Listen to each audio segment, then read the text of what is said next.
Mundo Yoruba. Patakis. El perro de Chango.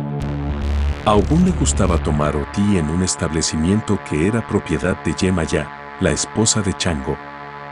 Pero a Ogun le empezaron a ir mal los negocios y lejos de renunciar a la bebida, se entregó a ella con más fuerza. Su dinero se acabó y su cuenta creció en aquel establecimiento.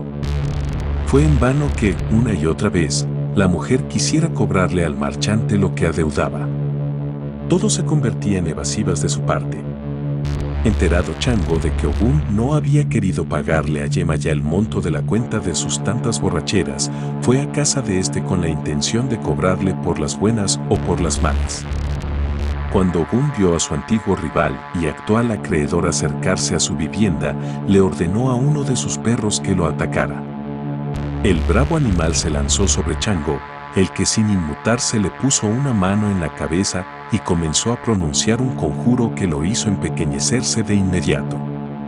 Ogun se reconoció perdido y le juró a Chango que pagaría al día siguiente.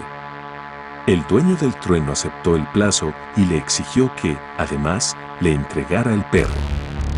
Desde entonces Chango tuvo también su perro que como es pequeño se llama Lube.